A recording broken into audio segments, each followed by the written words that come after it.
Alright, in previous video we discussed about refraction of light at plane surfaces.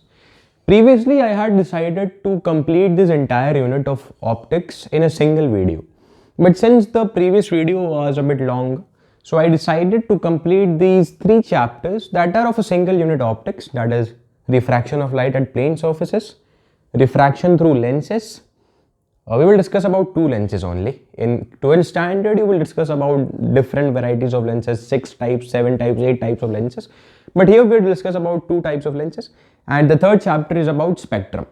These 2 are smaller units and we will cover it very shortly in a very easier way, and you will face no difficulties just like the rest of your chapters. So let's get started.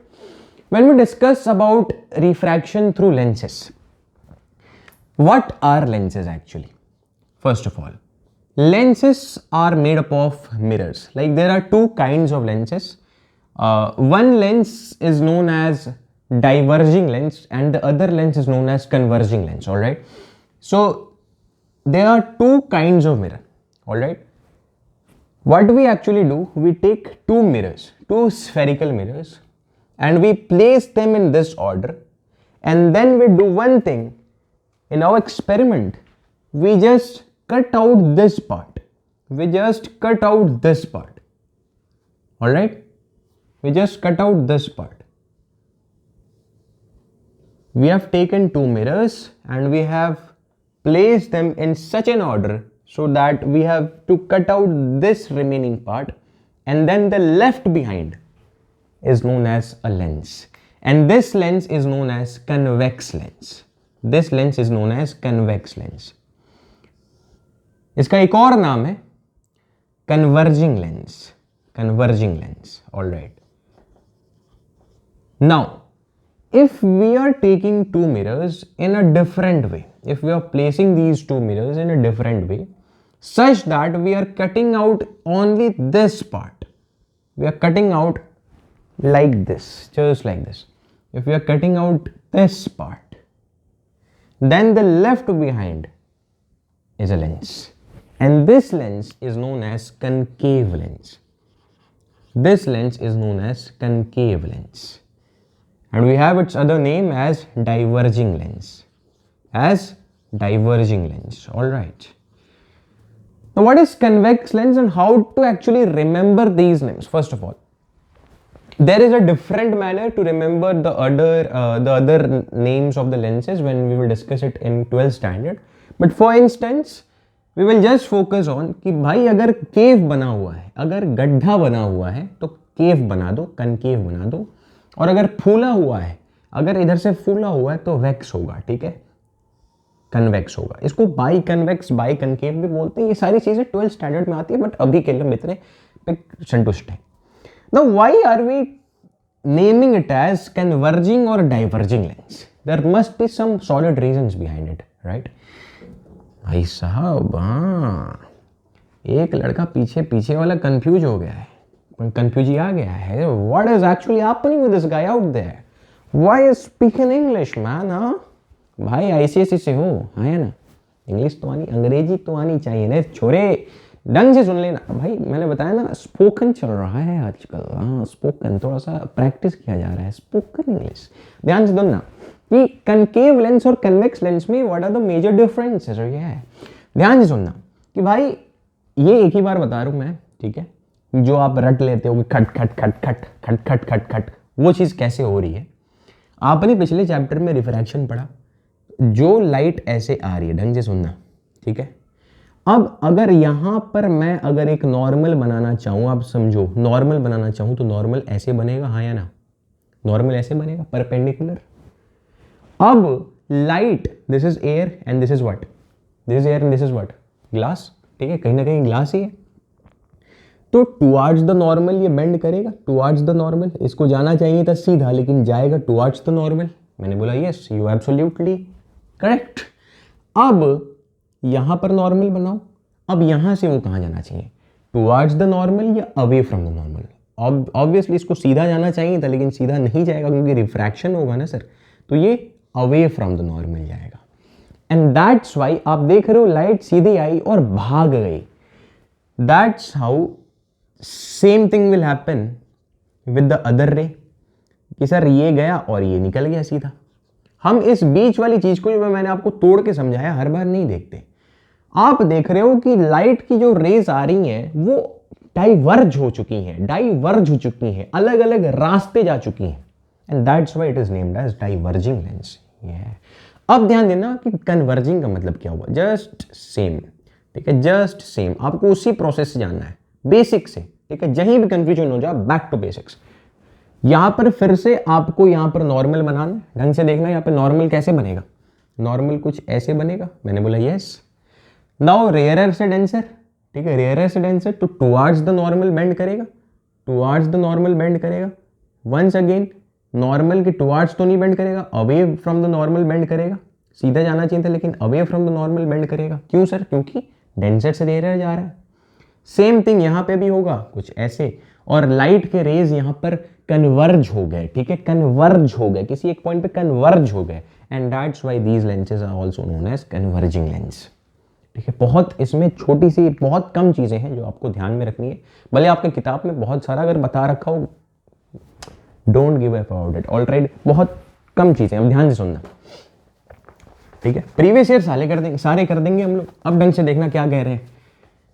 अब सबसे आसान होता है हमारा concave lens, ठीक है। बस इसमें दो चीजें आपको ध्यान में रखनी होती हैं, ठीक है। और एक बात याद रखना कि ये डायग्राम वाइग्राम में बहुत बढ़िया होना पड़ेगा आपको, ठीक है। और मेरे से डायग्राम अगर सीख के जाओगे ना फंस जाएगा मामला।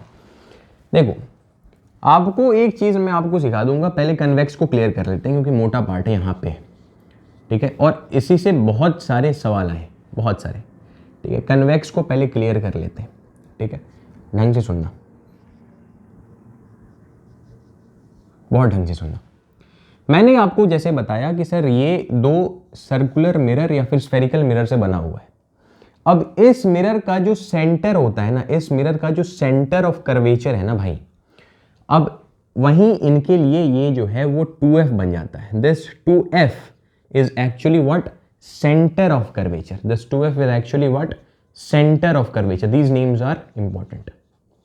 सर कर्वेचर मतलब ये पूरा ये मिरर का ये जो कर्वेचर है उसका सेंटर है ये 2f। अच्छा, मतलब सर यहां पर भी सेम होता है? जी हाँ, यहां पर भी सेम होता है 2f।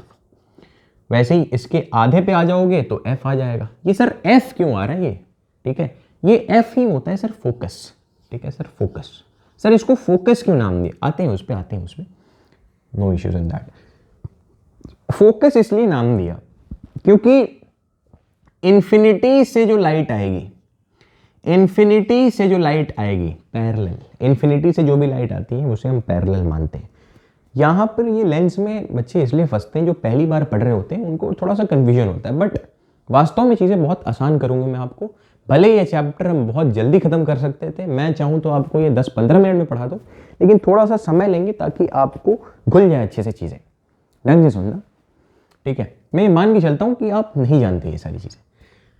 भाई इन्फिनिटी का मतलब क्या हुआ? हम लेंस इतना बड़ा या फिर इतना मोटा नहीं होता। लेंस की ये जो आप जो थिकनेस की जो बात कर रहे हो ना, ये नहीं दिखता हमें एक्चुअली भाई, ठीक है। ये मेरा चश्मा है, इसके अंदर भी लेंस लगा हुआ है, ठीक है। ये फैशन के लिए नहीं पहना मैंने, ठीक है। मुझे टोनी स्टार की तरह दिखने का कोई शौक नहीं है, मैं मजबूरी में इसे पहन रहा हूँ, ठीक है, क्योंकि मेरी आंखों को लेंस की जरूरत है, ठीक है। मैं आपको ये भी समझाऊंगा कि क्या चीज़ें हो रही हैं वहाँ पे। आप बायोलॉजी में भी पढ़ोगे, वहाँ पर हम आएंगे अच्छे से कि मेरी आंखों में क्या दिक्कत है, लेकिन पहले हम यहाँ पे पढ़ते हैं कि मेरी आंखों में कौन सा लेंस लगा हुआ है, ठीक है। जैसे अभी हम मायोपिया के बारे में पढ़ेंगे। मायोपिया, ये बायो में आप पढ़ते हो, मायोपिया, हाइपर मायोपिया।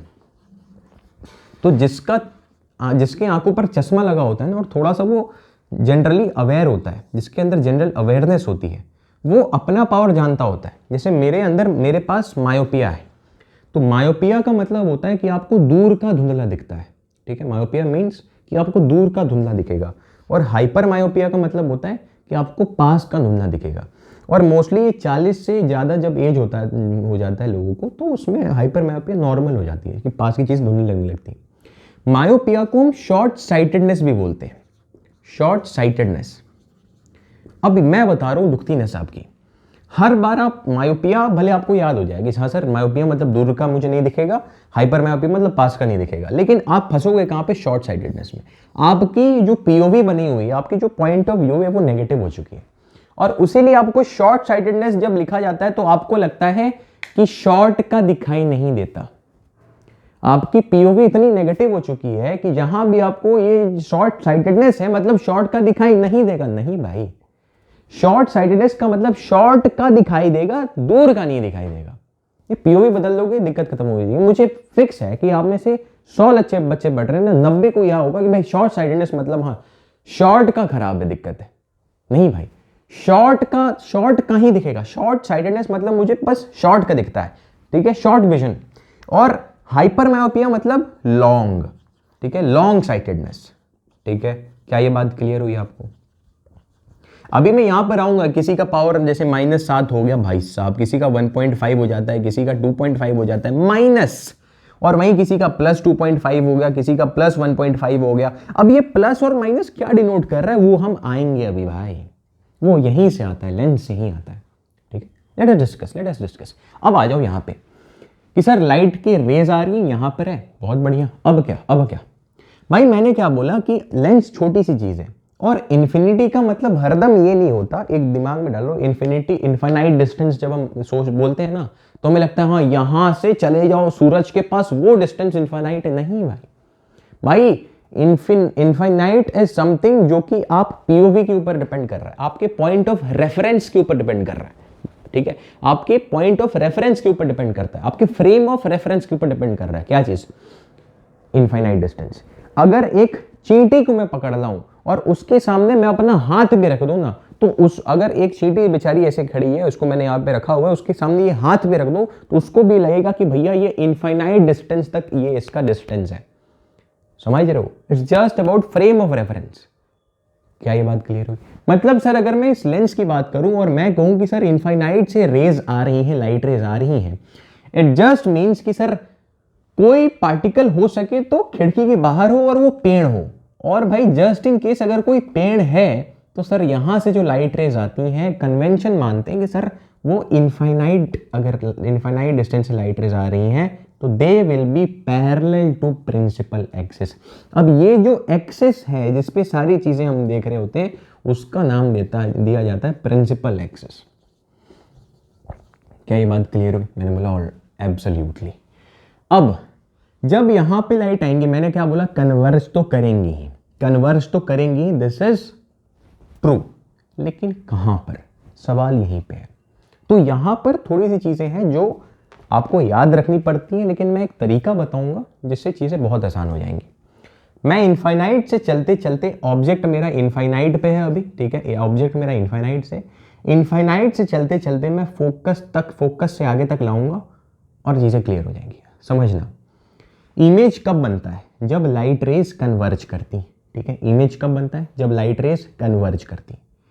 इनफाइनाइट पे अगर मेरा ऑब्जेक्ट होगा तो जो लाइट रेज हैं वो फोकस पे कन्वर्ज करती हैं, वो फोकस पे कन्वर्ज करती हैं, और ये मेरा इमेज बनता है। क्या ये बात क्लियर है? मैंने बोला हाँ जी सर, एकदम क्लियर है। अच्छा, अब मैंने अपने ऑब्जेक्ट को लेके मैं आ गया कहां पे सर? अब मैं अपने ऑब्जेक्ट को लेके आ गया 2f के पीछे, 2f के पीछे। मैंने बोला ऑल राइट। अब मैं अगर अपने ऑब्जेक्ट को 2f के पीछे लेके आ गया तो क्या मैं ये मिटा सकता हूं? मैंने बोला ऑल राइट। बस आप इतना याद रख लो, बस आप इतना याद रख लो, एक चीज याद रख लो कि इनफाइनाइट पे अगर मेरा ऑब्जेक्ट है तो मेरा इमेज जो है, जो मेरा इमेज है वो फोकस पे बन रहा है, ठीक है, इतना बस आप ध्यान रख लो। अब आते हैं कि सर मेरा अगर ऑब्जेक्ट 2f के पीछे है, तो अगर मेरा ऑब्जेक्ट 2f के पीछे है तो लिखित सी बात है, कन्वर्ज तो करेगा। मैंने बोला यस। कहां पर कन्वर्ज करेगा? फोकस और 2f के बीच में, फोकस और 2f के बीच में। क्या ये बात क्लियर हुई? फोकस और 2f के बीच में, ठीक है। अगर मेरा ऑब्जेक्ट बियॉन्ड 2f है, अगर मेरा ऑब्जेक्ट बियॉन्ड 2f है, ये एक ऐसी चीज है जो आपको याद रखनी पड़ती है। अगर कोई एक बच्चा ये कह रहा है कि नहीं सर मैं प्रॉपर स्केल वगैरह लेके जाऊंगा, सेंटीमीटर में नापूंगा, सही निकालूंगा, भाई बोर्ड्स का एग्जाम है भाई मेरे, आपको थोड़ा सा स्पीड होना पड़ता है, और स्पीड होने के लिए आपको ये चीज़ ध्यान में रखनी पड़ेगी, और मैं आपको भरोसा दिलाता हूँ कि ये चीज़ मैं आपको याद ही करवा के यहाँ से भेजूँगा, ठीक है। मेरा काम बस ये बताना नहीं, आपके खून में घोल के पिला देना है भाई। तो जब इन्फिनिटी पे है तो कहाँ पे बना, फोकस में। मेरे साथ साथ बोल, इन्फिनिटी पे है तो फोकस पे। अब 2f से पीछे है, यानी इन्फिनिटी से दूर होके आ गया यहाँ पर, तो f और 2f के बीच में बनेगा, यानी बिटवीन f एंड 2f, ठीक है। मैं अभी नेचर ऑफ इमेज की बात नहीं कर रहा हूँ कि मेरा इमेज कैसा बनेगा, क्या बनेगा, उसकी हम बात अभी नहीं कर रहे हैं। मैंने बोला ठीक है सर, ठीक है सर, क्योंकि एक एक करके बार बार मैं चाहता हूं कि उस टॉपिक पे आए, ताकि एक चीज़ हम 10 बार एक बार रिपीट करेंगे तो आपको ज़्यादा क्लियर होगा, ठीक है। अब मैंने कहा कि सर 2f पे रख दो ऑब्जेक्ट को। ऑब्जेक्ट को 2f पे रखने से क्या होता है सर, 2f पर ही इमेज बन जाती है। अगर ऑब्जेक्ट 2f पे होगा तो इमेज भी 2f पर बनेगी। अब एक चीज़ आप यहाँ पर फील कर रहे होगे कि जैसे जैसे इन्फिनिटी से मैं पास में आ रहा हूँ, मेरा इमेज पहले फोकस पे था, फिर यहाँ पर बना, फिर 2f पे बना, मेरा इमेज दूर होता जा रहा है। यही मैं आपको दिखाना चाहता था, ठीक है। और देखो, और देखो ढंग से, और देखो, ठीक है, और देखो। अब मैं कह रहा हूँ कि सर 2f और f के बीच में ऑब्जेक्ट लेके आ जाओ। ऑब्जेक्ट मेरा बिटवीन f एंड 2f है, फिर क्या करोगे आप? मैंने कहा 2f के और पीछे ठेल देंगे, मैंने कहा 2f के और पीछे ठेल देंगे। क्या बात है सर, यानी बियॉन्ड 2f इमेज मेरा बन जाएगा। क्या बात है सर, अब आ जाओ, अब आ जाओ। ये चीज़ आसान होती है। अभी हम जो डिस्कस करेंगे सब कुछ आसान है भाई, ठीक है। क्लास 10 में है ही क्या भाई, अभी 11th में 12th में भी कुछ नहीं है, हवा बना रखा है। पढ़ो ना, आप पहले पढ़ो। देखो, अगर आपका फोकस पे रखा हुआ है, अगर ऑब्जेक्ट आपका फोकस पे आ गया तो आप क्या करोगे? ऑब्जेक्ट आपका इन्फिनिटी पे था तो इमेज कहाँ पे बना था बताओ? बस उल्टा कर देना यार। अगर ऑब्जेक्ट फोकस पे है तो इमेज कहाँ पे बनेगा? इन्फिनिटी पे बनेगा। क्या कोई दिक्कत की बात आ रही है मुझे? क्या कोई दिक्कत की बात है सर यहाँ पे? मैंने बोला नहीं सर। तो यहाँ पर मान लो ऐसे ऑब्जेक्ट है तो एक चीज़, अब बताओ कहाँ जाना चाहिए चीज़ें, ठीक है, कहाँ जाना चाहिए? ऑब्जेक्ट यहाँ पर रखा हुआ है तो पैरेलल आएगा तो कहीं से ले जाओ, कहीं से ले जाओ। एक चीज़ यहाँ पर सीख के जाना कि ये जो चीज़ है इसको हम बोलते हैं ऑप्टिकल सेंटर। इसको हम बोलते हैं ऑप्टिकल सेंटर। मैंने क्या बोला? ये जो चीज़ है इसको हम बोलते हैं ऑप्टिकल सेंटर। क्या ये बात क्लियर है सर? इसको हम बोलते हैं ऑप्टिकल सेंटर। अब अगर कोई लाइट इस ऑप्टिकल सेंटर से जाएगी, कोई लाइट रे इस ऑप्टिकल सेंटर से जाएगी तो वो कभी भी डेविएट नहीं करती। ऑप्टिकल सेंटर की एक खास बात है, ये आपको 2-3 आप एग्जाम्पल करोगे आपके दिमाग में फिट हो जाएगा, कुछ याद करने की जरूरत नहीं है कि सर यहां से अगर कोई लाइट जाए, यहां से कोई लाइट जाए, ठीक है, यहां से कोई लाइट जाए तो वो अनडेविएटेड जाती है। और अगर कोई लाइट पैरेलल आए तो वो फोकस से जाती, तो वो फोकस से जाती। पिछली बार मैंने गलती बनाई थी, अगर कोई लाइट पैरेलल जाए तो वो फोकस से जाती है। और यहां पर हम एक चीज ये देखते हैं, एक चीज ये हम देखते हैं कि अगर ऑब्जेक्ट मेरा फोकस पे है तो मेरा इमेज इन्फिनिटी पे बनेगा। सर ये कैसे बोल सकते हो कि इन्फिनिटी पे बनेगा? ठीक है, ये मैं कैसे बोल सकता हूँ? ठीक है, मेरे पास अभी दूसरा डिवाइस अवेलेबल नहीं है, वरना मैं आपको शो करता एक साइड पे कि इन्फिनिटी पे जाओगे ना, आपको दिखती हैं चीज़ें। अगर दो लाइनें पैरेलल हैं तो वो माना जाता है कि वो लाइन इन्फिनिटी पे जाके मिलेंगी, मान लिया जाता है। एक्चुअली मिलती वहाँ भी नहीं है। ये थोड़ा मैं ज़्यादा डेप्थ में चला गया, बट एक्चुअली मिलती वहाँ भी नहीं है। बट यस, अगर बहुत दूर हम जाएंगे ना, हम देखेंगे कि धीरे धीरे धीरे धीरे धीरे धीरे वो पास आ रही है, धीरे धीरे धीरे धीरे धीरे धीरे धीरे। तो मान लेते हैं कि एकदम उतने ही और दूर चले जाओगे तो मे भी एक पॉइंट पे वो मिल जाए, अगर वो पैरेलल है तो, अगर वो पैरेलल है तो। लेकिन हल्का सा भी डेविएशन हुआ, डेविएशन हुआ मतलब डाइवर्जेंस हुई उनमें, उनके दोनों रास्ते में डाइवर्जेंस हुई, तो वो इन्फिनिटी पे कभी नहीं मिलेंगे। They will never meet. ठीक है, रियल में वो कभी नहीं मिलने वाले। ठीक है। अच्छा सर, आपने एक वर्ड यूज़ किया रियल। यस, हर चीज़ का कारण है, रियल में वो कभी नहीं मिलेंगी। लेकिन इसको मैंने बहुत हौच पौच कर दिया है, इसको थोड़ा सा मैं साफ कर देता हूँ। लेकिन मैं अभी तक फोकस पे हूँ। अब अगर मैं, ये फोकस है, ये 2F है, अब अगर मैं ये फोकस, मैं फोकस और ये ऑप्टिकल सेंटर के बीच में अगर किसी ऑब्जेक्ट को रखूं, फोकस और ऑप्टिकल सेंटर के बीच में किसी ऑब्जेक्ट को रखूं, आप देखो मैं इधर सामने से लाया तो ये फोकस से जाएगा, कोई दिक्कत की बात नहीं है, और इधर ये जाएगा। क्या ये दोनों कभी मिल सकती हैं जीवन में? मैंने बोला नहीं sir, but there is one thing that you have to keep in mind, there is one thing that you have to keep in mind. ठीक है, बहुत ढंग से सुनना, बहुत ढंग से सुनना। इन रियल तो ये कभी नहीं मिल रही, बट अगर मैं इसे पीछे की तरफ एक्सटेंड करूं, पीछे की तरफ एक्सटेंड करूं, तो yes there is a chance कि वो मिल रही है। Yes they are meeting, but not in reality. ठीक है, और ये चीज मैंने आपको पिछले लेक्चर में समझाया था, जब हमने वो चीज रियल डेप्थ और एपरेंट डेप्थ वाली चीज हमने पढ़ी थी। ठीक है, आपने पढ़ा होगा राइट। तो रियल डेप्थ और एपरेंट डेप्थ वाली जब चीज पढ़ी तो मैंने बोला था कि रियलिटी में वो कभी नहीं मिल रही, बट इमेज तो बन रहा है ना। तो इमेज बन रहा है तो कैसे बन रहा होगा? वो हमने खुद ही से एक कन्वेंशन मान लिया कि हाँ सर, अगर मैं उसको पीछे की तरफ एक्सटेंड करूंगा तो वो मिल रही हैं, तो वहीं पे इमेज मान लेते हैं। हाँ सर, ऐसा हो सकता है कि पीछे की तरफ एक्सटेंड करने के चलते वहां पर इमेज बन रही है। ठीक है, ये कारण हो सकता है सर। क्या ये बात क्लियर है? तो अगर between focus and optical centre बोल दे भाई, तो आपको बस बोलना है बियॉन्ड ऑब्जेक्ट।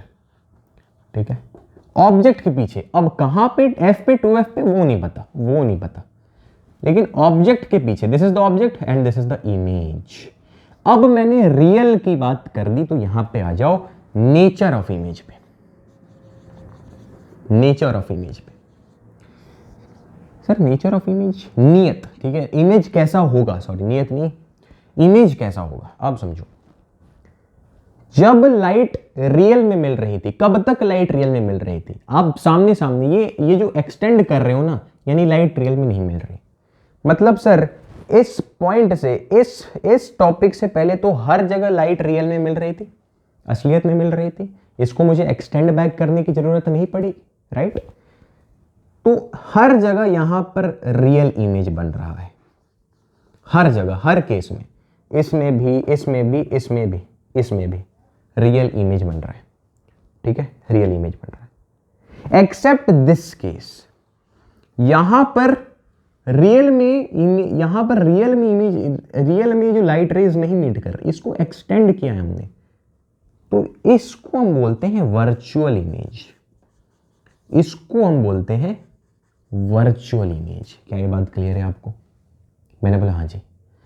एक चीज यहां तक आपको याद करने की कुछ चीज की जरूरत नहीं पड़ी, एक चीज आपको याद रखना है कि जब भी रियल इमेज बनेगा, ये याद भी नहीं रखना, आप खुद ही देख लोगे, जब भी रियल इमेज बनेगा, इन्वर्टेड शब्द अपने आप जुड़ जाएगा।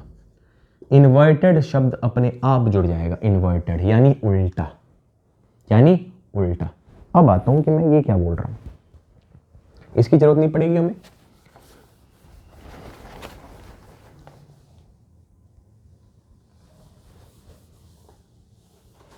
ढंग से सुनना कि सर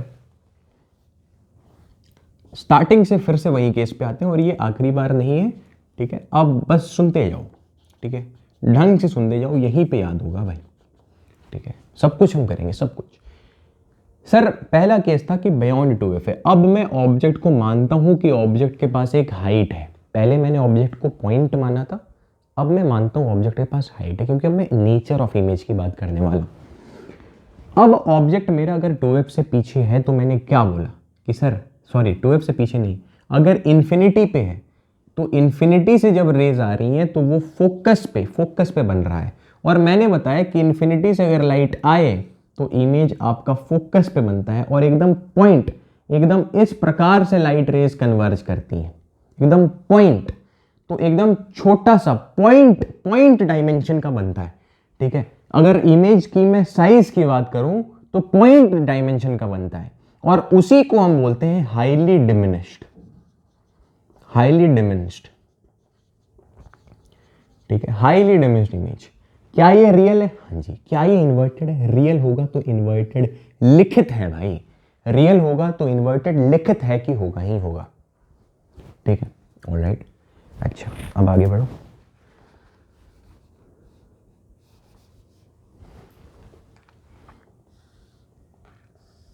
अच्छा, अगर 2f से पीछे है तो, मैंने क्या बोला, 2f से पीछे है तो चचा जान 2f से पीछे है तो फोकस और 2f के बीच में आएगा। कैसे बनेगा? ढंग से सुनना, ऐसे मैंने किया और दूसरा इसके थ्रू जाएगा, दूसरा इसके थ्रू जाएगा,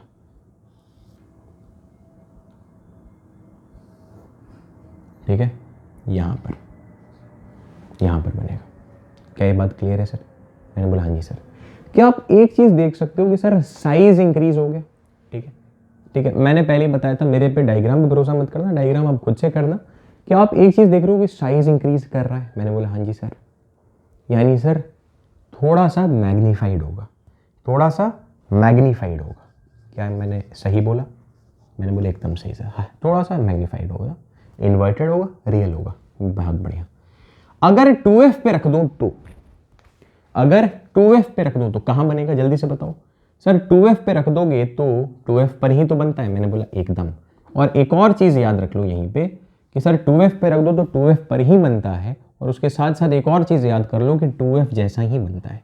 यानी सर यहां पे रखोगे तो इसी साइज का इसी डिस्टेंस पे बस एक फर्क होगा कि सर इन्वर्टेड होगा, और कोई फर्क नहीं।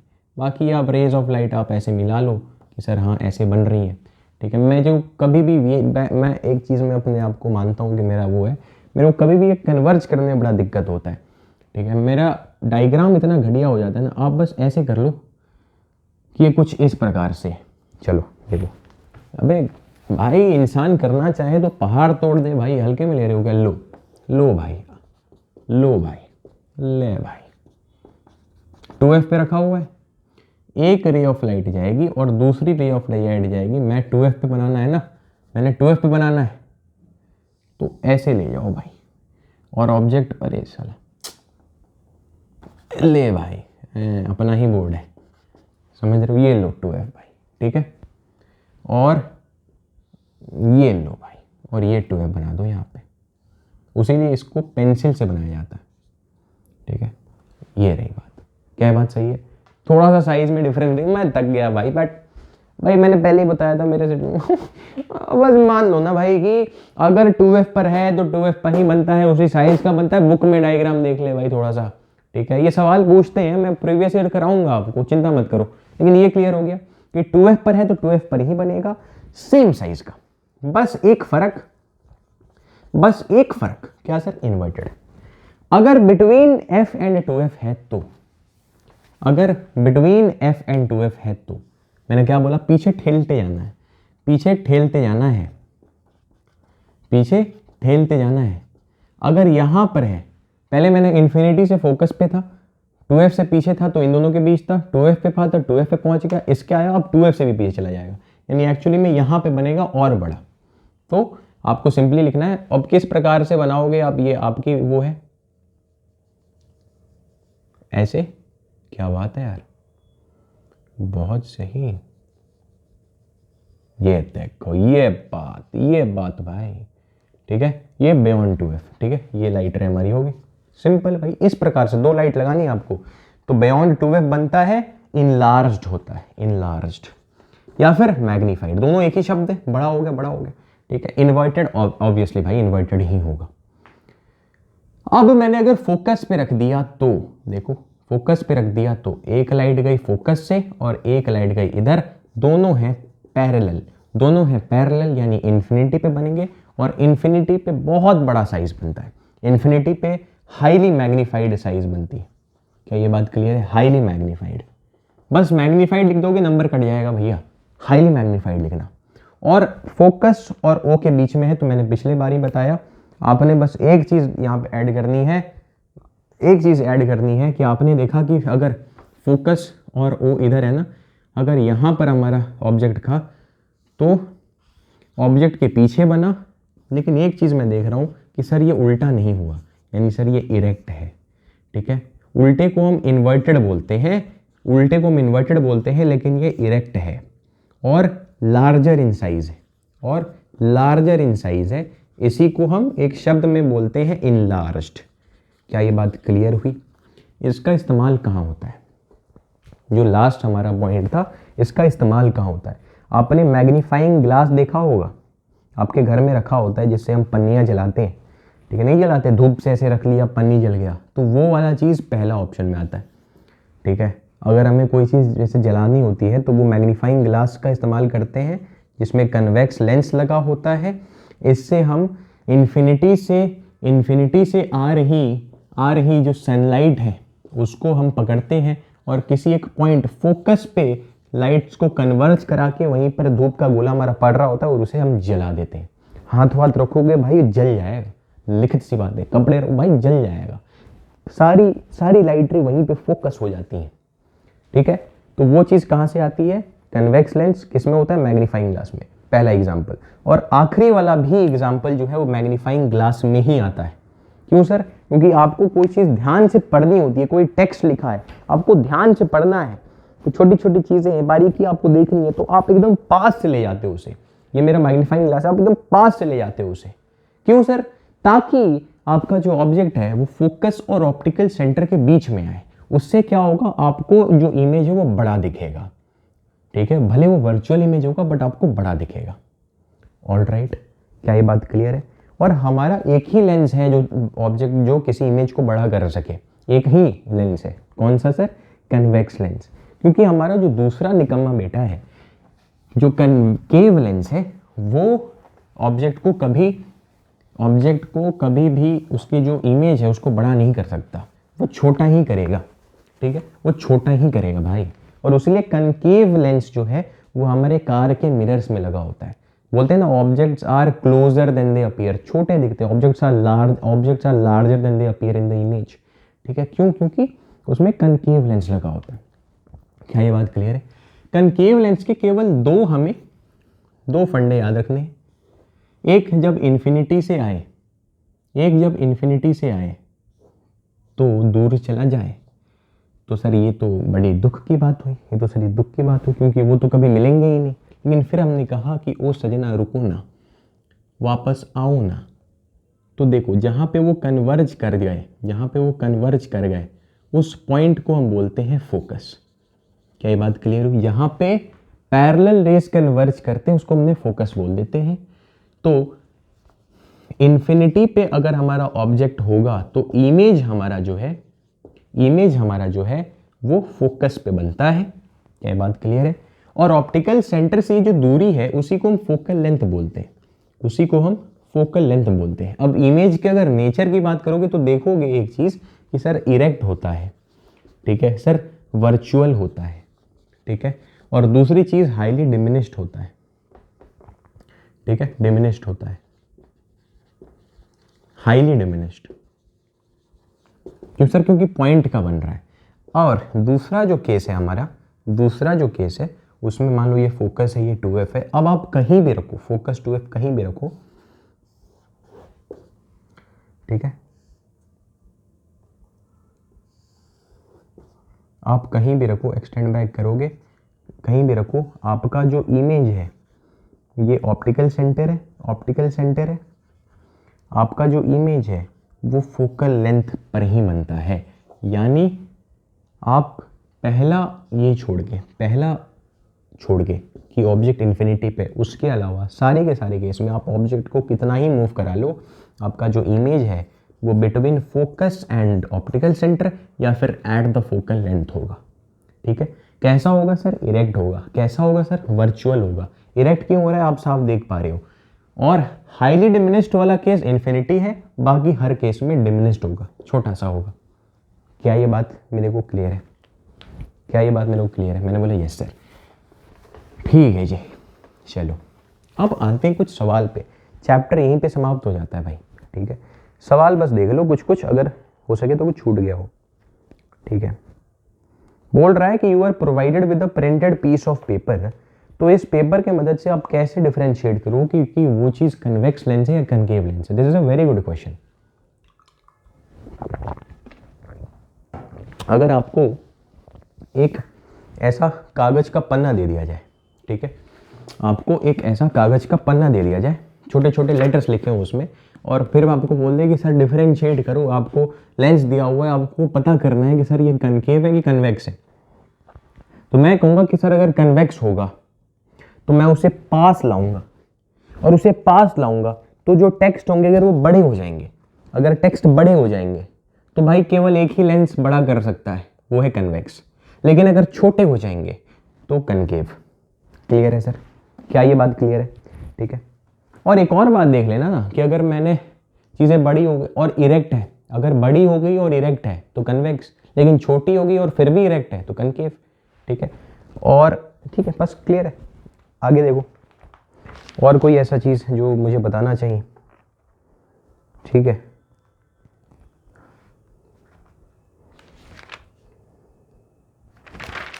ये देखो चैप्टर तो इतने में ही समाप्त है, जितना मैंने बताया उसी पे घुमा घुमा के सवाल पूछते हैं। जैसे एक सवाल कर लेता हूँ, करवा देता हूँ मैं आपको कि sir object is place in front of a lens between its optical centre and focus. कह रहा है कि एक कोई भी लेंस है, वो पूछेगा आपसे खुद ही, आपको ऐसे दे दिया, और कह रहा है कि उसके ऑप्टिकल सेंटर और उसके फोकस के बीच में ऑब्जेक्ट रखा हुआ है। मैंने बोला वेरी गुड, कोई दिक्कत की बात नहीं, डरा किसको रहा है। फिर कह रहा है कि सर एक वर्चुअल इरेक्ट एंड डिमिनिश्ड, कह रहा है कि जो इमेज है वो वर्चुअल है, इरेक्ट है और डिमिनिश्ड है। फिर आपसे पूछेगा कि वो लेंस कौन सा है, और फिर पूछेगा कि इसका डायग्राम बना दो। देख मेरे भाई, दो केसेस हमने पढ़े, बस दो केसेस पढ़े। एक हमने केस पढ़ा कन्वेक्स लेंस वाला कि जब मेरा ऑब्जेक्ट फोकस और ऑप्टिकल सेंटर के बीच में है तो मेरा इमेज पीछे बनता है, ठीक है, वर्चुअल बनता है, इरेक्ट बनता है, लेकिन बड़ा बनता है। और ये वाला केस हमने देखा कि सर फोकस और ऑप्टिकल सेंटर के बीच में हमारा इमेज बनता है। अच्छा, ऑब्जेक्ट यहाँ पर रखा हुआ है, कहाँ पे रखा हुआ भाई? क्या बोल रहा है? Object is placed between its this. अच्छा, इमेज जो बन रहा है वो वर्चुअल है, इरेक्ट है, डिमिनिश्ड है। और दूसरा बोल रहा है कि सर हमारा यहीं पर मेरा ऑब्जेक्ट रखा हुआ है, लेकिन बात ये है कि मेरा जो इमेज है, दिस इज द इमेज, हाँ ये मैं कंफ्यूज हो गया था, this is the image, image मेरा डिमिनिश्ड है, वो बोल रहा है। लेकिन सर अगर वो कन्वेक्स लेंस होगा तो इनलार्ज्ड होगा, अगर ये कन्वेक्स लेंस होगा तो इनलार्ज्ड होगा, राइट, बड़ा होगा। लेकिन since it would be concave lens, तभी तो ये डिमिनिश्ड है। अगर ये डिमिनिश्ड के बदले इनलार्ज्ड लिख देता, अगर डिमिनिश्ड के बदले इनलार्ज्ड लिख देता तो मैं सिंपली टिक कर देता कि सर ये तो कन्वेक्स लेंस है। लेकिन डिमिनिश्ड केवल एक ही लेंस कर ही सकता है। मैंने क्या बोला? डिमिनिश्ड शब्द आते ही आपके मन में केवल बिना कोई संशय कनकेव लेंस आना चाहिए, बिना कोई संशय कनकेव लेंस आना चाहिए, बिना कोई संशय कनकेव लेंस आना चाहिए। ठीक है, ये मेरा इमेज बन गया।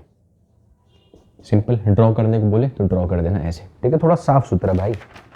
और इस पे मेरा अच्छा, रुक जाओ, अरे रुक जाओ चचा, आपको तो सवाल कराना था ना, वो पावर वाला एक सवाल करते हैं, ठीक है बड़े, एक पावर वाला सवाल करते हैं और एक छोटा सा न्यूमेरिकल करते हैं। इसके अलावा और कोई सवाल आपसे पूछता ही नहीं इस चैप्टर से। आ जाओ, रुक जाओ, चलो सवाल है हमारा, ठीक है, मोस्ट रिपीटेड कि सर अरे भाई मैंने साइन कन्वेक्शन, वही तो बोलूं, इस सवाल में आ जाएगा आपका साइन कन्वेंशन। छूटेगा नहीं भाई, ठीक है, छूटेगा नहीं, अगर छूट गया तो मैं दूसरे वीडियो में ऐड करवा दूंगा, आप भरोसा रखो। An object is kept at a distance of 15 centimetre from a convex lens. अब ध्यान देना, पहले साइन कन्वेंशन में आपको समझा देता हूँ। साइन कन्वेंशन लोग फला तरीका बताते हैं, रटवाते हैं 20 तरीके, मैं केवल एक तरीका बताऊंगा भाई। There is only one way. Light की जो डायरेक्शन है, आपको लाइट की जो डायरेक्शन है उस डायरेक्शन को हरदम पॉजिटिव लेना है। There is only one sign convention in my world of lenses कि सर लाइट की जो डायमेंशन है, लाइट की जो डायरेक्शन है, दैट डायरेक्शन इज पॉजिटिव।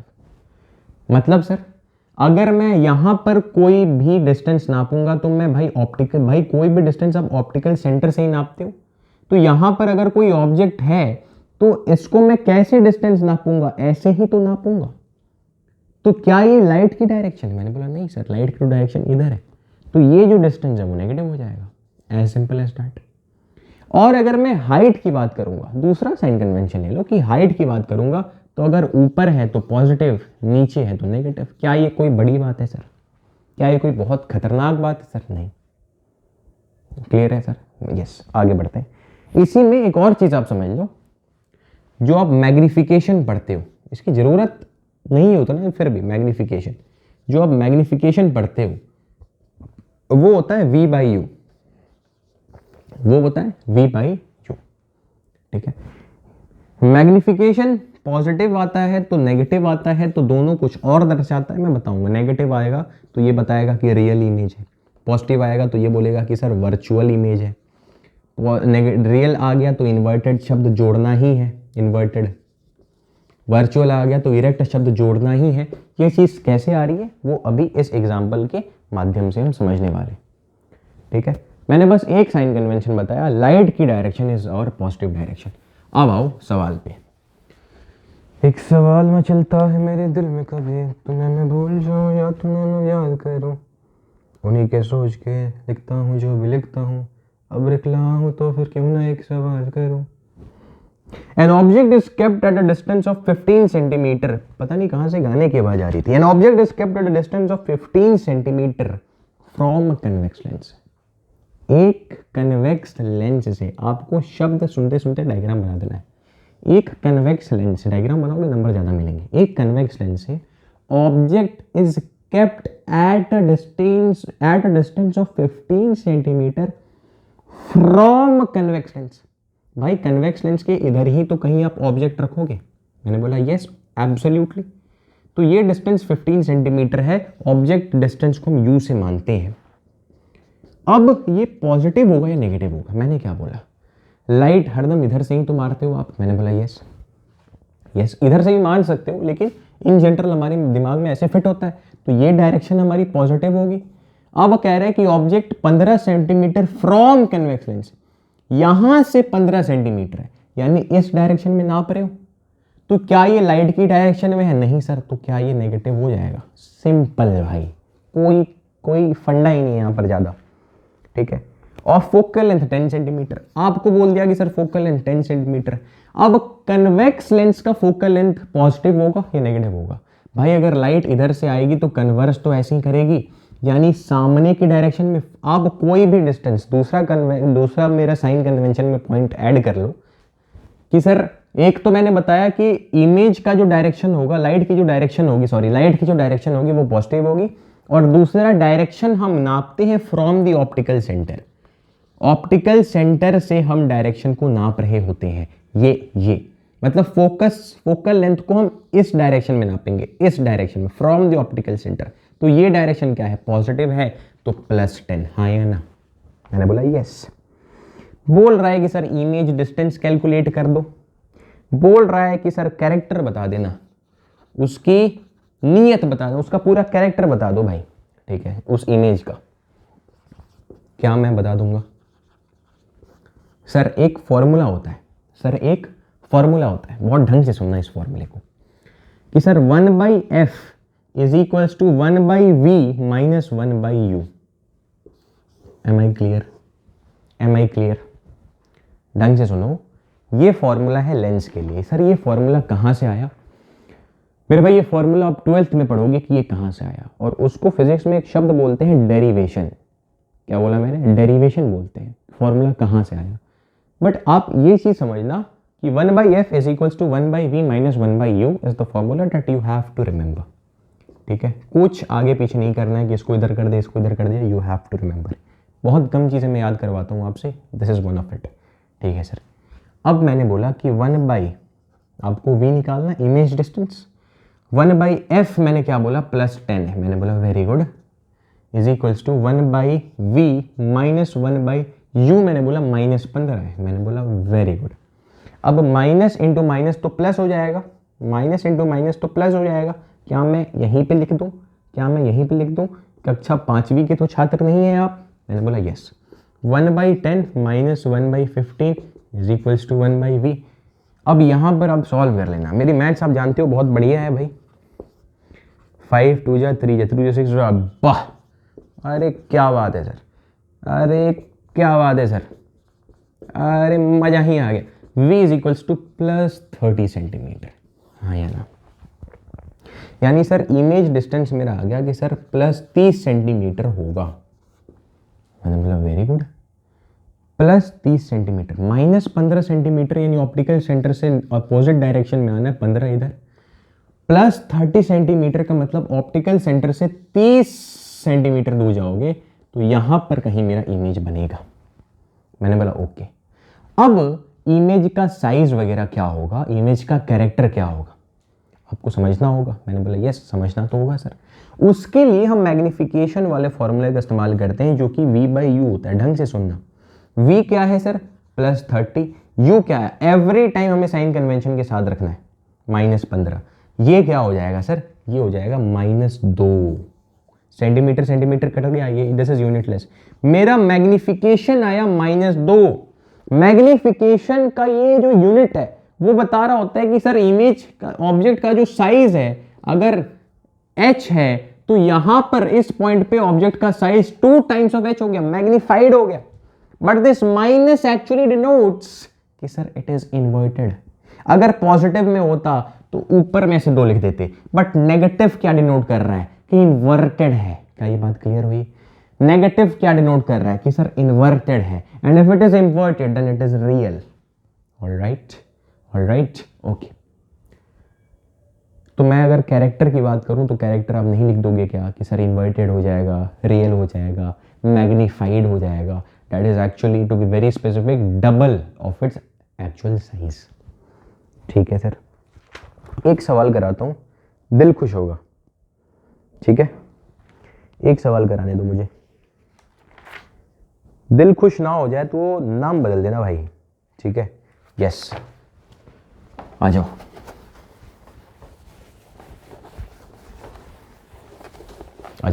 सवाल है 2018 का। कह रहा है कि child is using a spectacle of power -2.5 है, -2.5 डायोप्टर का पावर का इस्तेमाल कर रहा है। नेगेटिव साइन का मतलब बताओ और फोकल लेंथ बताओ, फोकस बताओ, जो भी है बता दो भाई। मैंने बोला ढंग से सुन मेरे भाई, पहले आते हैं पावर पे कि सर पावर होता क्या है, किसी लेंस का पावर मतलब क्या हुआ, what do you mean by power of lens. मैंने बोला भाई ढंग से सुन, लेंस की शक्ति, लेंस करती क्या है, लेंस तुमको अपनी राह से भटकाती है, समझ रहे हो? वो क्या करती है, तुम जा रहे होते हो सीधा लेकिन वो तुम्हें अपने राह से भटकाती है, और उसमें जितनी ज्यादा शक्ति होगी वो उतना ज्यादा तुम्हें भटका देगी। हाँ या ना? यानी लाइट रे सीधे सीधे जा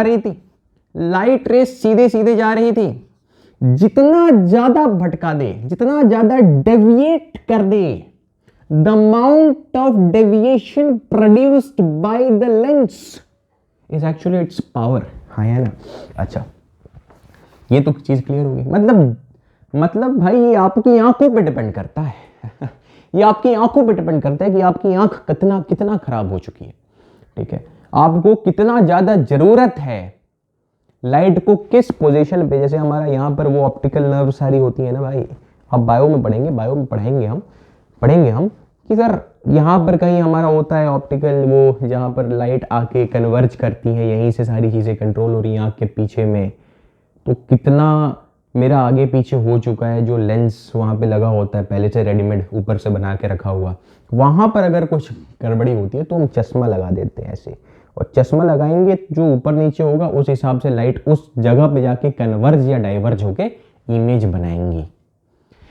मेरी आंखों में कनकेव लेंस लगा हुआ है, बताता हूँ कैसे। माइनस का मतलब क्या हुआ, पहले समझते हैं कि पावर का फॉर्मूला क्या होता है। पावर का जो यूनिट होता है वो डायोप्टर होता है। क्या ये बात क्लियर हो जाएगी आपको? डी से डिनोट करते हैं डायोप्टर। पावर जो होता है, लोग आपको फॉर्मूला सिखाते हैं 1/f और उसके बाद लिख देते हैं छोटा सा सेंटीमीटर। हर बार लड़का गलती करता है, मैं नहीं ये फॉर्मूला पढ़ाता, मैं कहता हूँ ये फॉर्मूला जाए भांड में। इसमें भाण। अब पावर का आपको फॉर्मूला याद रखना है 100/f, सिंपल सेंटीमीटर में आपको हर बार दिया होगा। क्या ये बात क्लियर है? सॉरी, आपको 1/f आपको लिखा जाता है कि मीटर में कन्वर्ट कर देना, तो वो वाली चीज भाड़ में गई भाई, भाड़ में जाए भाई। तूने एक ही फॉर्मूला आपने सीखा है कि power is equals to 1/f and this is in dioptre. क्या ये बात क्लियर है सर? मैंने बोला हाँ जी।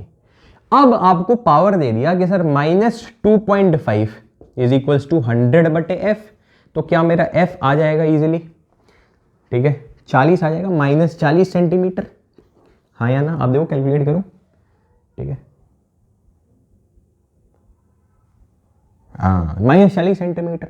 अब ये माइनस साइन क्या बता रहा है चाचा? माइनस साइन क्या बता रहा है? माइनस साइन ये बता रहा है, आप याद कर लो, ठीक है। अब आपको याद करा रहा हूं ये चीज।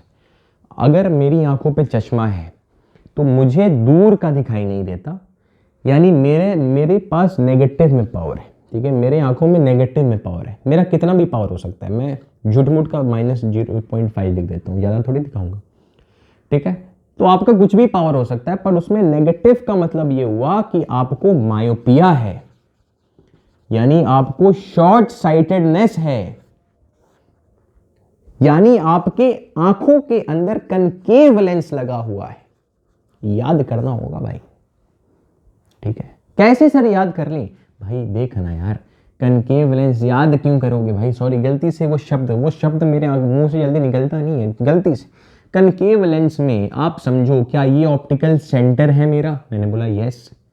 कोई भी चीज यहाँ पे रखी होगी, अगर मुझे ऑब्जेक्ट का डिस्टेंस निकालना है तो माइनस में ही निकालूंगा। मैंने बोला यस। इसका फोकस कहाँ पे होता है आप ये बताओ? क्या लाइट की रे निकलती हैं तो दूर भाग जाती है? मैंने बोला यस। क्या यहां पर उसका फोकस होता है? मैंने बोला नहीं, फोकस तो उसका यहां पर ही होता है ना भाई, दिस इज इट्स फोकस, हाँ या ना? अब फोकस का डिस्टेंस कहां से नापोगे? ऑप्टिकल सेंटर से नापोगे। लाइट इस डायरेक्शन से आ रही है, नाप आप इस डायरेक्शन में रहे हो, यानी फोकस इसका नेगेटिव ही तो हो गया, और तभी तो कनकेव लेंस नेगेटिव, हाँ या ना? तभी तो मायोपिया नेगेटिव, तभी तो ये पावर नेगेटिव। और अगर किसी का पावर +3 डायोप्टर होगा, बोल दिया किसी ने गलती से, और पूछ दिया कि कौन से लेंस लगाए, तो आप बोलोगे कि पावर पॉजिटिव, यानी फोकल लेंथ पॉजिटिव। और फोकल लेंथ पॉजिटिव किसका होता है? कन्वेक्स लेंस का ही तो होता है भाई। और एक चीज तुमने याद ही कर ली कि अगर नेगेटिव पावर होगा, यानी मायोपिया है, यानी शॉर्ट साइटेडनेस है, यानी कनकेव लेंस है, और उल्टा कर दो ना यार, पॉजिटिव है तो हाइपर मायोपिया कर दो, लॉन्ग साइटेडनेस कर दो, कन्वेक्स लेंस कर दो, खत्म है चैप्टर, हाँ या ना? तो मिलते हैं, अरे सॉरी, अब अगला चैप्टर शुरू करते हैं। अब हमारा अगला चैप्टर है स्पेक्ट्रम, ठीक है। कितना देर हो गया भाई इसमें भी 50 मिनट लग गए। कोई बात नहीं, ये जल्दी हो जाएगा, इसमें कुछ है नहीं। ये आधी चीज तो मैंने पहले ही पढ़ा रखी है आपको, है या ना? देख लेते हैं कि इसमें चीज इंपॉर्टेंट क्या है। आपको 2-3 बस छोटी छोटी चीजें। एक चीज आपको डिस्पर्शन याद रखना है कि सर डिस्पर्शन क्या होता है, ठीक है। मोटा मोटी में समझ जाओ, dispersion of light is caused by prism. White light आ रही है, हर लाइट का अलग अलग वेवलेंथ है, उसके चलते लाइट अलग अलग डेविएट हो जाएगी, अलग अलग स्पीड हो जाएगा, फिर यहाँ पर एक विबग्योर पड़ेगा। And dispersion is this bending of light due to change in wavelength into 7 colours of white light resulting into VIBGYOR. Scattering of light क्या होती है? Scattering of light is often confused with dispersion. Scattering of light is often confused with dispersion. Many students have committed this crime, committed this mistakes many times.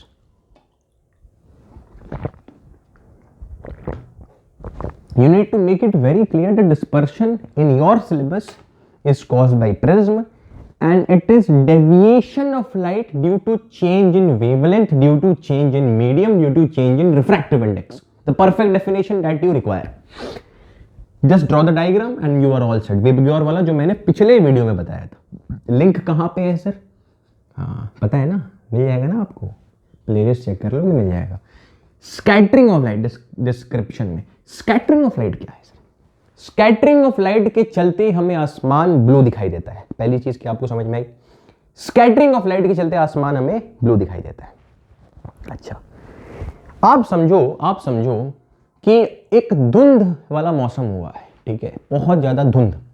मैं धूल की बात नहीं कर रहा, मैं धुंध बोल रहा हूं, यानी ठंड का मौसम है, ठीक है। जैसे आपने अगर आर्टिकल 15 देखा होगा अगर मूवी, तो उसके जो सीन होते हैं वे सुबह सुबह बहुत सारा पूरा, ठीक है, मिस्ट जमा होता है, ठीक है, मिस्ट पूरा भरा होता है, समझ रहे हो, पूरा हर तरीके से। आप अगर ठंडे किसी इलाके में रहते हो तो आपने देखा होगा सुबह सुबह 5 बजे निकलो ना, आपको दिखाई नहीं देती सारी चीजें, ठीक है। ऋषभ पंत का एक्सीडेंट क्यों हुआ था, ठीक है, ऋषभ पंत का एक्सीडेंट क्यों हुआ था? क्योंकि इतनी ज्यादा धुंध थी ठंड के चलते कि कुछ चीजें दिखाई नहीं दे रही। तो वो जो ऐसा जब एटमॉस्फेयर बन जाता है, जब मिस्ट होती है हर जगह, जब स्मोग सा होता है, उसके अंदर आप देख रहे होंगे कि जब मतलब पता कैसे चल, आपको शार्प लाइट नहीं दिखती वहां पे, और गाड़ियों के पीछे हरदम रेड, वो जो गाड़ी के पीछे जो हेडलाइट्स होती हैं वो हरदम रेड होती हैं, हर टाइम वो जब भी ब्रेक लगता है रेड लाइट फेंकती हैं। और जब आप धुंध में गाड़ी कभी चला रहे होंगे तो आप देखोगे कि दूर से लाल लाल से धुएं के अंदर रंग दिखाई देगा, एक शार्प लाल नहीं दिखाई देता, आपको छितराया हुआ लाल दिखाई देता है। पूरे धुंध में लाल, एक ऐसा लगता है कि रंगों सा मिल चुका है उसमें। And that phenomenon is scattering of light. Scattering of light is actually kind of कि light का absorption, very specifically the absorption of light in the molecules of the surrounding, ठीक है। या फिर आप ऐसे भी बोल सकते हो कि लाइट मैंने मारा और इतने सारे मॉलिक्यूल्स हैं कि लाइट टकरा टकरा के डेविएट हो रही है, लाइट टकरा टकरा के लाइट की डायरेक्शन बदल रही है, लाइट अलग अलग दिशाओं में भाग रही है, छितरा रही है, फैल रही है। वो चीज होता है स्कैटरिंग। डेफिनेशन आपको कहीं भी मिल जाएगा, बट समझना इंपॉर्टेंट है।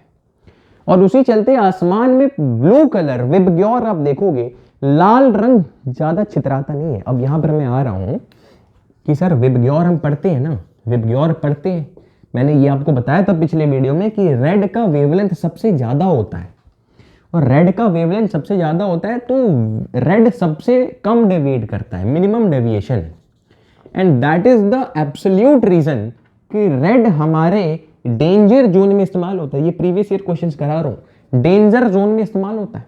कभी भी डेंजर जोन है गाड़ी की हेडलाइट्स में इस्तेमाल होता है, ताकि दूर तक वो पेनिट्रेट करके बिना डेविएट हुए दूर तक पेनिट्रेट करके चला जाए, ठीक है।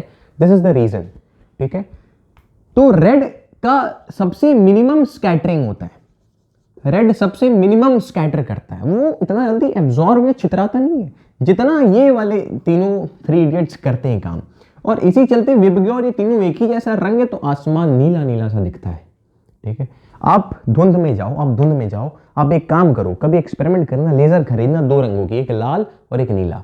आप लाल मारो, लाल दूर तक एकदम सीधे जाएगा, लेकिन ब्लू मारोगे, ब्लू चितरा जाएगा रंगों की तरह, और बहुत मजा आता है देख के, ठीक है। चलो, इतनी बात क्लियर हो रही है आपको?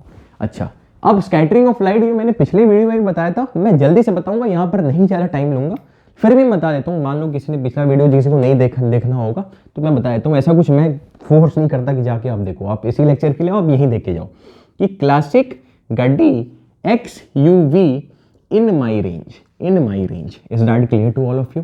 क्लासिक गड्डी XUV इन माई रेंज, ठीक है sir. Cosmic ray, gamma ray, X ray, ultraviolet ray, visible spectrum, infrared ray, microwave, radio wave. Is that clear? Sir microwave का क्या काम आता है? माइक्रोवेव सबसे पहले नाम ही सुन के मैं समझ में आता है कि सर हाँ, माइक्रोवेव में वो खाना बनाते हैं। यस, माइक्रोवेव वहां पर काम आता है। माइक्रोवेव ओवन में काम आता है, ठीक है, खाना बनाने में काम आता है। सर माइक्रोवेव एक्चुअली एक ऐसी रेडिएशंस है ना जो फूड के अंदर, मतलब मैं इसके बहुत ज़्यादा डिटेल में नहीं जा रहा, ठीक है, वो अलग पूरा ही टॉपिक हो गया, लेकिन फिर भी आपको बस ताकि आपको याद रहे ये चीज़, फूड के अंदर वाटर मॉलिक्यूल्स के अंदर जो है वो घुस जाता है पानी और गर्म कर देता है, और उस मॉलिक्यूल के गर्म होने के चलते वो खाना गर्म हो जाता है। ये इसका साइंस होता है, छोटा सा मैंने मोटा मोटी में समझा दिया। तो माइक्रोवेव, तो वो रेडिएशन। दूसरा काम आता है ये कम्युनिकेशंस में, ये काम आता है कम्युनिकेशंस में, ये भी काम आता है कम्युनिकेशंस में, ठीक है। कम्युनिकेशन में माइक्रोवेव काम आता है, सैटेलाइट कम्युनिकेशन, रेडियो वेव का भी वही लिख देना, कम्युनिकेशन ही। इंफ्रारेड की अगर मैं बात करूं तो सबसे ज्यादा जो आप चीज पढ़ोगे इंफ्रारेड के लिए, जो सबसे ज्यादा चीज पढ़ोगे वो ये पढ़ोगे कि सर इंफ्रारेड आपके फोटोग्राफी में काम आ रहा है। बट ये नहीं कि दिन के फोटोग्राफी में, आपके अगर मिस्ट जैसा मौसम हुआ है, स्मोकी मौसम हुआ है, ठीक है, अगर एकदम ठंड, आपको धुंध सी जगी हुई है, उसके अंदर अगर आपको फोटो खींचना होता है तो आप इंफ्रारेड वेव का इस्तेमाल कर रहे होते हो। ऐसा क्यों? इसका कारण है क्योंकि आप देखो, आप इधर की डायरेक्शन में जब आप जाओगे, तो मैंने आपको बताया हुआ था कि आप जब किसी रस्सी को लेके इस प्रकार से करते हो तो उसकी फ्रीक्वेंसी यहां पर ज्यादा होती है, लेकिन जैसे जैसे दूर जाती है वो फ्रीक्वेंसी कम होती रहती है। वैसे ही यहां पर भी होता है, आप इधर से इधर जाओगे, आपकी फ्रीक्वेंसी जो है वो डिक्रीज करती है, लेकिन वेवलेंथ जो है वो इंक्रीज करता है, because frequency and wavelengths are inversely proportional to each other using this formula. ये सारी चीजें मैंने पिछले आपको लेक्चर में समझाई हुई थी, refraction of light and plane surfaces में, ठीक है सर। तो यहां पर मैं नहीं टाइम लूंगा ज्यादा, ऑलरेडी लेट हो चुका है, वरना मैं इसको और आपको जितना मैंने उस लेक्चर में उतने डिटेल में समझाया था, सेम उतने ही डिटेल में समझाता, बट सिंस टाइम फ्रेम कम है तो उस लेक्चर में मैंने पढ़ा चुका हूं, आज ही वो भी वीडियो अपलोड किया है, इसलिए यहां पर थोड़ा फास्ट में हम चल रहे हैं। तो आप समझ रहे हो कि इस इधर वाली जो भी हमारी इलेक्ट्रोमैग्नेटिक वेव्स होंगी उनकी वेवलेंथ ज्यादा होगी, तो इंफ्रारेड का वेवलेंथ हमारा ज्यादा है। वेवलेंथ ज्यादा होने का मतलब कम डेविएशन, वो ज्यादा दूर तक ट्रैवल कर सकती हैं। तो अगर स्मोकी सा मौसम हुआ है, मिस्ट सा मौसम हुआ है, उसमें मुझे अगर फोटो लेनी है तो मुझे दूर तक उस वेव को ट्रैवल करवाना होगा, उस लाइट को ट्रैवल करवाना होगा, उसके लिए infrared is the best. Visible हमें पता है। अल्ट्रावायलेट रेज का इस्तेमाल क्या है सर? अल्ट्रावायलेट रेज आप समझना, अल्ट्रावायलेट रेज का जो सबसे इंपॉर्टेंट इस्तेमाल आता है वो होता है स्टरलाइजिंग। ये आपने शब्द बहुत सुना होगा, स्टरलाइजिंग, स्टरलाइजर है ये शब्द आपने सुना होगा और आपने रट लिया होगा और आप एग्जाम में उलट के आ जाओगे। But thing is understanding this term, बहुत कम समय लगता है, ठीक है, चीजों को समझाने में, और कई लोग ऐसी, मैं किसी से कंपटीशन नहीं कर, सॉरी। अब समझो स्टरलाइजिंग, मुझे फालतू बातें नहीं, स्टरलाइजिंग का मतलब क्या हुआ?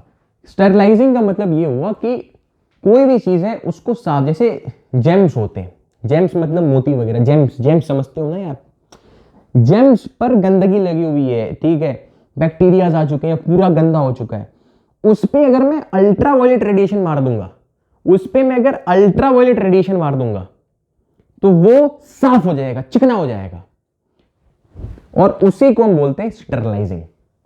सबसे पहला काम अल्ट्रावायलेट रेडिएशन का। क्या बात क्लियर हुई सर? अल्ट्रावायलेट रेडिएशन का काम क्लियर हुआ, ठीक है।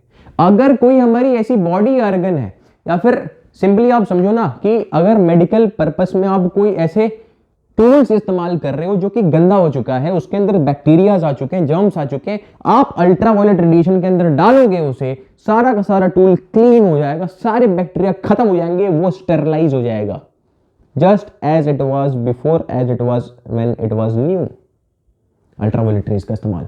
एक्सरे भाई हमको सबको पता है कि सर आपके बोन में, ठीक है, आपकी हड्डियों में, आपके दांतों में कोई भी फ्रैक्चर होता है, उसको इंडिकेट करने के लिए, उसको पता करने के लिए हम एक्सरेज का इस्तेमाल करते हैं। Gamma and cosmic are not in your syllabus, so we will not go there. I think it should be clear to all of you. फिर दो सवाल और प्रीवियस ईयर में आपके आते हैं कि सर अल्ट्रावायलेट और इंफ्रारेड वेव को हम डिटेक्ट कैसे करते हैं, ठीक है, इसको हम डिटेक्ट कैसे करते हैं? क्वेश्चंस आए हुए हैं, ठीक है, मैं आपको ईयर अभी एग्जैक्ट मुझे नहीं याद है, क्वेश्चंस आप चेक कर लेना।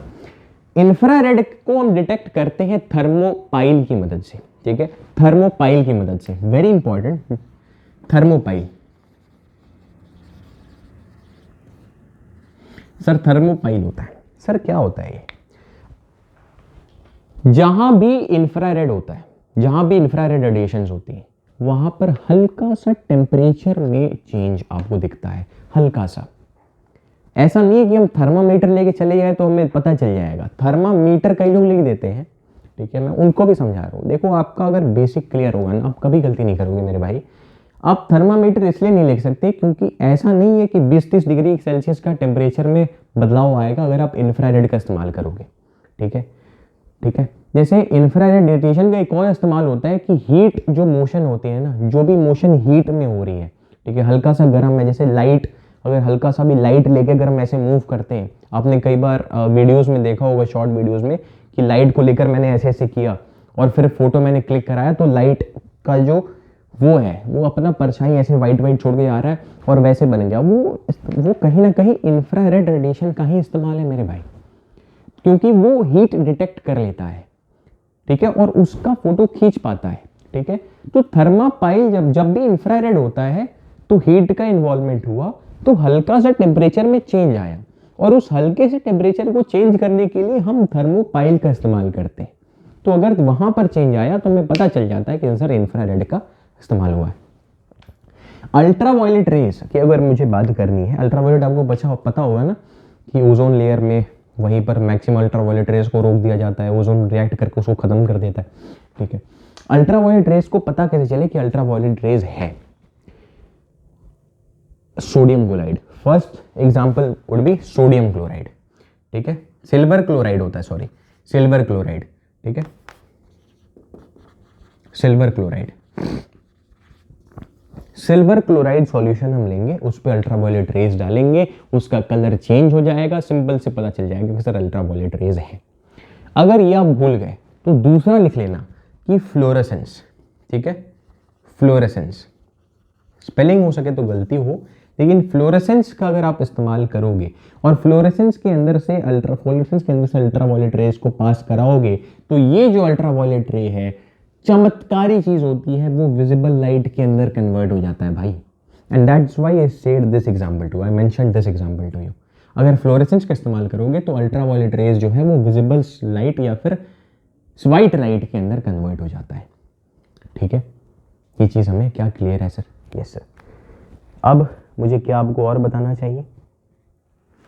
मुझे आपको और क्या चीज बताना चाहिए? ठीक है, मैंने मैक्सिमम चीजें आपको यहां पर बता दी हैं। एक चीज मैं भूल गया, दो चीजें लास्ट बची हुई हैं। एक बस ये कि इंफ्रारेड का एक और इस्तेमाल है, टीवी के रिमोट से जो लाइट निकलती है।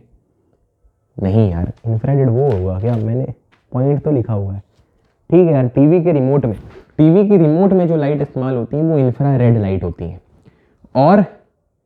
और इस चीज को डिटेक्ट करने के लिए हम सिंपल एक फोटो कैमरा लिखोगे, आप वीडियो शूट करोगे और उसके सामने आप टीवी के रिमोट से मारोगे तो आपको पता चल जाएगा कि सर, आंखों से आपको नहीं दिखेगा लेकिन ऐसे मारोगे ना कैमरा के अंदर, फिर देखोगे तो हाँ यार वहां से लाइट चमक रही है, and that light is infrared light.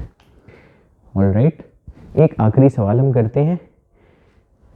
ठीक है, पुराना सवाल है बट इट इज इंपॉर्टेंट। ठीक है, ढंग से सुनना। उस सवाल को मैं आपको बना देता हूँ कि दो हमारे पास पैरेलल रेज ऑफ लाइट आ रही हैं, एक रेड है और एक वॉयलेट है। ऑलराइट, ये रेड है और ये वॉयलेट है। ढंग से सुनना। Travelling through air, meet the air. अच्छा, ये हमारा एयर है और ये हमारा ग्लास है। बोल रहा है कि यहाँ पर कुछ ना कुछ एंगल ऑफ इंसिडेंस होगा, सेम है। एंगल ऑफ रिफ्रैक्शन आपको बताना है और इनके स्पीड बताने हैं। ठीक है, इनके स्पीड बताने हैं। क्या ये दोनों पैरेलल ही होगा या क्या होगा? अब ढंग से सुनो। आपको इतना पता होना चाहिए कि सर वेब ग्योर होता है, मैंने आपको ये बताया, उसीलिए आपको पता होना चाहिए कि सर इसका वेवलेंथ ज़्यादा है और इसका वेवलेंथ कम है। इसका वेवलेंथ कम होने का मतलब मैंने आपको एक और चीज़ बताया था कि refractive index is inversely proportional to wavelength, and when you say कि वेवलेंथ कम है यानी रिफ्रैक्टिव इंडेक्स ज़्यादा है। और जब आप कहते हो कि रिफ्रैक्टिव इंडेक्स ज़्यादा है तो refractive index speed of light in air divide by speed of light in vacuum होता है, सॉरी मीडियम होता है। तो अगर रिफ्रैक्टिव इंडेक्स ज़्यादा है यानी स्पीड जो है मीडियम के अंदर कम होगा, तो वॉयलेट जो है इसका स्पीड, वॉयलेट का जो स्पीड है वो कम होगा। ठीक है, वॉयलेट का जो स्पीड है वो कम होगा विद रिस्पेक्ट टू रेड का speed, with respect to red का स्पीड। क्या ये बात क्लियर है? अच्छा, दूसरी चीज, जिसका वेवलेंथ ज़्यादा होगा वो कम डेविएट करेगा, यानी इसको जाना चाहिए था सीधा तो थोड़ा सा डेविएट करेगा, लेकिन वॉयलेट का वेवलेंथ कम है तो ये ज़्यादा डेविएट करेगा, यानी इन दोनों के एंगल ऑफ रिफ्रैक्शन में बहुत फ़र्क होगा। क्या ये बात क्लियर हुई sir? Yes, so this was the last question that I wanted to discuss, that must have revised the concept, ठीक है, once again, and at this point I can proudly say that our complete unit of optics is over, and soon videos will be out for electromagnetism and current and electricity.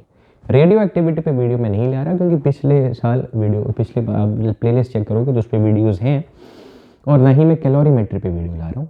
Videos will be out on electromagnetism and current electricity. Still calorimetry पे मैं सोच रहा हूँ कि video बनाऊँ या ना बनाऊँ, let's see what happens. Bye bye, take care.